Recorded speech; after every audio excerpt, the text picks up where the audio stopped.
Hello dear student, today we shall read the new poem "Women Are Foreign." It is taken from your textbook.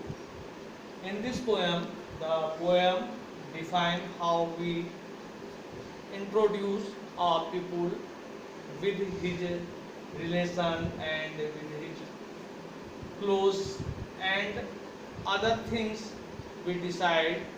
We think that he is different from us. तो इस कविता में जो कवि है वह लोगों को हमसे भिन्न होने का कारण बताता है और हम किस प्रकार सोचते हैं कि वह विदेशी है। तो वह पोएम के माध्यम से मैं बताने जा रहा हूँ कि कवि किस प्रकार समझता है कि जो हम लोग हैं वह अन्य व्यक्ति को हमसे जो भिन्न है उसको हम विदेशी मानते हैं। देखिए, remember no man are strange, याद रखिए कोई व्यक्ति अजनबी नहीं है। नो कंट्रीज फॉरेन, और कोई भी देश जो है विदेश नहीं है। Beneath all uniform a single body breath, क्योंकि हम कपड़ों के नीचे एक समान हम लोगों का जो शरीर है वह सांस लेता है। लाइक अवर, जैसे कि हमारा शरीर सांस लेता है वैसे अन्य व्यक्ति का जो चाहे दूसरे देश में रहता हो तो वह व्यक्ति का जो जीवन है वह भी सांस लेता है। The land our brothers walk upon is earth like this, तो वह भूमि जिस पर हमारे भाई लोग विचरते हैं वह भूमि भी हमारी तरह ही उनकी भूमि भी है। In which we all shall live, जिस पर हम सभी लोग रहते हैं। They too aware of sun and air and water, तो वे लोग भी जैसे कि हम सूरज और पानी और हवा का इस्तेमाल करते हैं जिस तरीके से, वैसे विदेश में रहने वाले जो लोग हैं वह भी ठीक हमारी तरह ही इन चीज़ों का यूज करते हैं। Are fed by peaceful harvest by wars long winter sky, तो वे लोग यानी कि विदेशों में रहने वाले अन्य देशों में रहने वाले लोग भी हमारी तरह ही शांतिपूर्ण ढंग से जो है फसल उगाते हैं। और जब जाड़ों में युद्ध लंबा चलता है तो वे लोग भी भूखे मरते हैं। Their hands are our, और उनके हाथ भी ठीक हमारे समान है।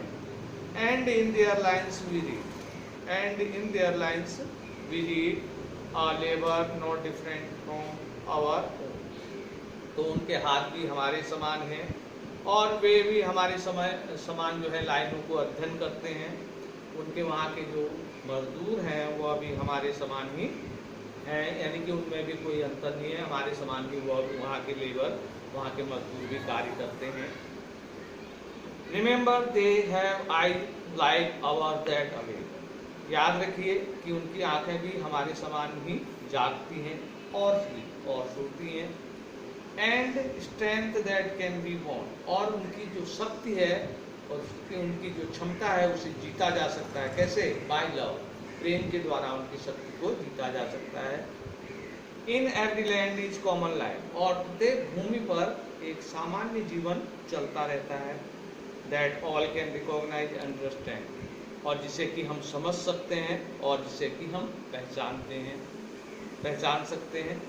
Late us remember whenever we are told, अब लेखक कह रहा है, कवि कह रहा है कि इस बात को हम याद रखें कि जब हमसे कहा जाता है टू हेट अवर ब्रदर, कि हम अपने भाइयों से घृणा करें। इट इज अवर सेल्फ, तो यह हम लोग हैं। दैट शैल बी डिस्पोजेड, बिट्रे और कंडेम, तो यह हम लोग हैं जो कि उनको संपत्ति से वंचित करते हैं, उनके साथ विश्वासघात करते हैं और उनकी जो है भर्त्सना करते हैं। रिमेंबर, याद रखिए, we who take arm against each other, याद रखिए जो हम एक दूसरे के प्रति हथियार उठाते हैं, यानी कि युद्ध के लिए हम हथियार उठाते हैं। It is the human earth that we define, तो यह मानव की धरती को हम दूषित करते हैं। Our hells of fire and dust outrage the innocent, तो हम निर्दोष व्यक्तियों पर जो है हिंसा से धूल उड़ाते हैं और उनको जो है नरक की आग में अपने आप को हम झोंकते हैं। Of air that is everywhere our own, तो वह हवा जो कि सर्वत्र व्याप्त है वह हवा जो है हमारे समान ही है, यानी कि जैसी हवा यहाँ बह रही है वैसी हवा वहाँ भी बहती है। Remember, no man are foreign, no country distant. याद रखिए, कोई भी व्यक्ति जो है विदेशी नहीं है और कोई भी देश विदेश नहीं है। तो यही पोएम का सारांश है, यानी कि इस कविता के माध्यम से वह बताना चाह रहा है कि हम देश के अन्य देशों के जो व्यक्ति हैं उनको भाषा, धर्म और उनके पहनावे, रीति रिवाज से हम उनको भिन्न समझ लेते हैं, विदेशी कहते हैं, पर हमें नहीं करना चाहिए, क्योंकि जीवन सब में एक समान है और जिस प्रकार जीवन में अन्य चीज़ें आवश्यक हमारे लिए हैं वैसे ही अन्य चीज़ें उनके लिए भी आवश्यक होती हैं। तो इसलिए हर कोई भी व्यक्ति हमारे से विदेशी नहीं है। धन्यवाद। ये कठिन वर्ड उतार लेना, कल क्वेश्चन आंसर कराए जाएंगे।